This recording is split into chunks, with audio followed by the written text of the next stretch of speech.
Hello everyone, good afternoon. Welcome back to my channel. कैसे हैं आप सभी? मैं उम्मीद करती हूँ आप सभी अच्छे होंगे और आपकी प्रिपरेशन भी बहुत अच्छी चल रही होगी। मॉर्निंग का टाइम था, शिवा स्कूल जा चुका है, फिर मैं हस्बैंड के कपड़े आयरन कर रही थी और ब्रेकफास्ट लंच ये सब प्रिपेयर किया। देन मेरा पहला स्लॉट स्टार्ट होता है, वो 9:40 से लेकर के 10:40 तक अराउंड चलता है। उसके बाद मैं शिवा को लेने जाती हूँ और आज हम बात करने वाले हैं बहुत सारी आपकी जो नंबर ऑफ़ क्वेरीज़ हैं उन पे। उसमें जो मोस्ट इम्पॉर्टेंट है उस पे एज रिलैक्सेशन के बारे में। एज रिलैक्सेशन फीमेल्स को कितना है और पिछली बार जो केवी की वैकेंसी थी उसमें कितना था और इस बार क्या होगा या क्या है, ठीक है? तो पहली जो 2022 वाली केवी की वैकेंसी थी उसमें जो एज रिलैक्सेशन है आपका, वो वुमेन्स को 10 इयर्स का साफ साफ उन्होंने मेंशन कर दिया था, ठीक है। PGT, TGT, librarian, PGT, TGT, PRT सभी वुमेन्स को 10 ईयर का रिलैक्सेशन था पिछली बार वाली 2022 की वैकेंसी में, ठीक है। ऑल कैटेगरीज की women's, general, SC, ST, OBC, ठीक। नाउ इस बार जो आया है मतलब जो रूल्स आए हैं, न्यू रिक्रूटमेंट रूल्स, उसमें लिखा हुआ है फीमेल्स कैंडिडेट के आगे लिखा है under government of India rules issued, ऐसे करके लिखा है, स्पेसिफिकली नहीं लिखा है 10 ईयर्स है कि क्या है, ठीक। तो एज पर रूल्स की अगर बात करें तो पिछली बार को बेस माने तो 10 ईयर्स का रिलैक्सेशन, मतलब मान लीजिए जनरल की वुमेन है 30 ईयर्स की, ठीक है, उसको 10 ईयर का रिलैक्सेशन मिल गया। 40 ईयर्स तक आप पीआरटी का फॉर्म भर सकते हैं। और एससी एसटी वुमेन्स हैं तो 35 ईयर उनका होता है, प्लस 10 साल का और रिलैक्सेशन, 45 साल हो गया। ओबीसी की वुमेन है तो 3 साल का ओबीसी को मिलता है, मतलब 33 प्लस 10 ईयर 43 ईयर्स, ये वुमेन्स का एज रिलैक्सेशन है जो हमने डिस्कस कर लिया। अब बात करें तो कुछ जैसे किसी का आया था कि मैम आपको क्या कन्फ्यूजन है, कृतिका का आया था कि कितना है क्या है। तो देखिए मैंने सर्च करने के बाद ही बताया है, और कुछ कुछ लोग बोल रहे हैं 5 साल का है, कुछ कुछ लोग बोल रहे हैं 10 ईयर्स का है। तो पिछली बार को बेस बना करके मैंने डिस्कस किया है, और इन पिछली बार वाला और इस बार वाला दोनों नोटिफिकेशन की छोटी सी क्लिप मैं कम्युनिटी पोस्ट पे ऐड ऑन कर दूंगी, तो आप खुद भी पढ़ लेना। मैंने पढ़ लिया है, डिस्कस कर लिया, अब आप खुद भी पढ़ लेना, ठीक है, वेरीफाई करने के लिए मैं सही बोल रही हूँ या नहीं, ठीक है। नेक्स्ट अगर हम बात करें तो इसी एज रिलैक्सेशन के बारे में किसी ने पूछा था, तो खैर वो मैं क्या ही डिस्कस करूँ। देखिए अगर आप कोई भी क्वेश्चन पूछा करें ना, तो एज अ टीचर मैं उम्मीद करती हूँ कि आप सभी बहुत अच्छे से पूछेंगे, है ना। तो खैर वो मैं क्या ही डिस्कस करूँ। एक बार फिर से आप ऋतु अपने कमेंट को पढ़िएगा जो आपने किया था। आपने भी एज रिलैक्सेशन वाला पूछा था, बट आप फिर से खुद पढ़िएगा, ठीक। नेक्स्ट अगर हम बात करें तो भावना का मैसेज आया था कि कैसे स्टार्ट करें प्रिपरेशन। मैंने अभी स्टार्ट की है केवीएसपीआरटी की प्रिपरेशन। तो देखिए भावना, अगर आपने अभी स्टार्ट की है तो आप एकदम से हाइपर मत होइए, बहुत चीज़ें लेके आप नहीं चल पाएंगी।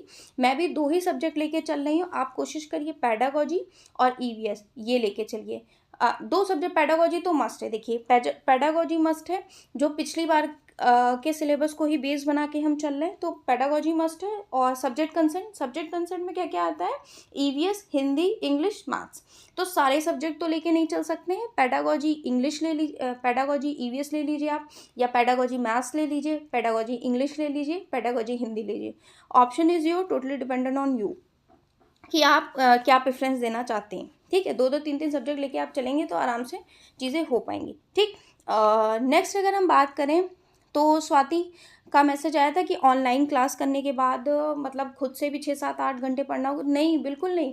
ऑनलाइन 6-7 घंटे की अगर आप क्लास करते हैं तो खुद से आप 1 घंटा 1.5 घंटा ही निकालिए रिविजन का, जितना सुबह से शाम तक आपने करा है क्लास। देखिए आप ये ट्रिक ना फॉलो करिए, जैसे आपकी क्लास ओवर हो 10 मिनट लगा के उसी टाइम रिवाइज कर लीजिए, फिर कोई क्लास खत्म हो 5 मिनट लगा के उसी को रिवाइज कर लीजिए, फिर रात में एक बार आप आधे घंटे या 1 घंटे रिविजन पूरा कर लीजिए, ठीक है।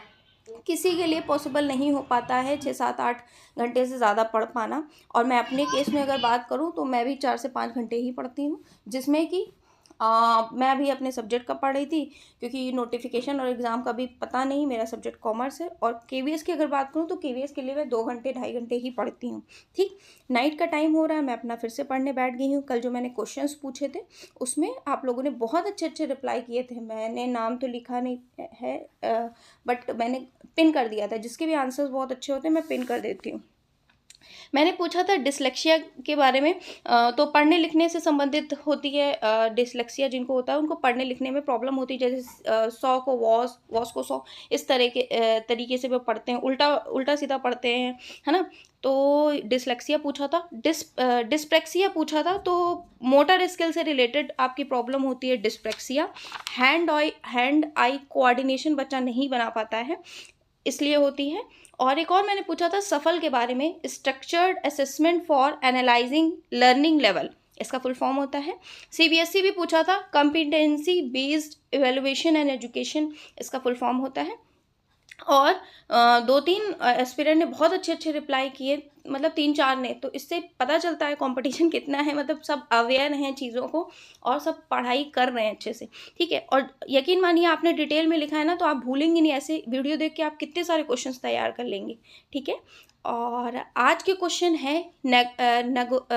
नगोया प्रोटोकॉल कहाँ का है, कब आया था, और इसके बेनिफिट्स की बात करें, या नगोया प्रोटोकॉल के बारे में जितना भी आपको पता हो वो लिखिएगा ज़रूर, ठीक है। नेक्स्ट क्लास में मतलब नेक्स्ट वीडियो में मैं डिस्कस भी ज़रूर करूँगी आप सभी के साथ। नेक्स्ट एक और क्वेश्चन मैं डिस्कस करना चाहूँगी कि बायोडाइवर्सिटी में जो आपकी इकोलॉजिकल बायोडाइवर्सिटी होती है, इसमें क्या आता है, या फिर अगर आप इसको लिख पाने में सक्षम हो तो लिखिएगा, वरना आप बताइएगा। जो बायोडाइवर्सिटी होता है वो मेजर किया जाता है अल्फ़ा, बीटा और गामा के थ्रू, जिसमें कि जो गामा टाइप होता है उसमें क्या आता है, ठीक है। आप ज़रूर लिखिएगा, नेक्स्ट क्लास में मैं ज़रूर डिस्कस करूँगी इसके बारे में। और ये पहले का ब्लॉग है। कल शिवा के स्कूल का फंक्शन था, तो मैं गई थी। एनुअल डे था, रिपोर्ट कार्ड डिस्ट्रीब्यूशन था, जो सब मैंने आपके साथ आगे मतलब इमेज वगैरह लगाई हैं, देखिएगा ज़रूर, अच्छा लगेगा। और कल मैं ऑडियो के थ्रू ही सुन पाई थी, ऑडियो के थ्रू ही पढ़ा था। और ईवीएस और पेडागोजी में मैंने कुछ भी नहीं पढ़ा था। अपने सब्जेक्ट्स का मुझे चीज़ें आती थी, तो ऑडियो के थ्रू मैंने लगा के पढ़ लिया था, मतलब 2-3 घंटे पढ़ लिया था। फिर मैं बहुत टायर्ड हो गई थी, तो मतलब पेडागोजी और ईवीएस मेरा चल रहा है, वो मैंने नहीं कंप्लीट किया था, नहीं पढ़ पाई थी। और एक और चीज़ मुझे डिस्कस करना है, ये जो जनरल चीज़ें होती हैं ये मैं बता, जैसे सब्जेक्ट स्पेसिफिक चीज़ें जो आपकी होती हैं ना, जैसे टीजीटी में ये सब्जेक्ट था और 50% इसके बनने, 40% इसके बनने। देखिए नोटिफिकेशन आप कायदे से रीड आउट करिए, और फिर देखिए ये स्पेसिफिकली बार बार एक एक कमेंट का रीड आउट करके रिप्लाई देना थोड़ा सा मुश्किल होता है, क्योंकि मैं या तो खुद ही टीजीटी के लिए भरती हूँ एज़ पर माई क्वालिफिकेशन, तो मेरे लिए भी बहुत मुश्किल होता है ये रीड आउट करना बार बार, ठीक है। क्योंकि नंबर ऑफ़ कमेंट्स होते हैं जो कॉमन क्वेश्चंस होते हैं ना, तो वो आंसर करना थोड़ा इजी होता है ना। समझ रहे हैं आप चीज़ों को, या मेरे सब्जेक्ट से रिलेटेड आपका कोई सब्जेक्ट, जैसे कॉमर्स से रिलेटेड आप कुछ भी पूछोगे मैं बता पाऊँगी, ठीक। नेक्स्ट ये देखिए, मैं इसका रिज़ल्ट लेने गई थी, तो वही इमेज शेयर करी थी। तो आज का वीडियो यहीं है, मिलती हूँ कल आपसे। सो बाय एवरीवन।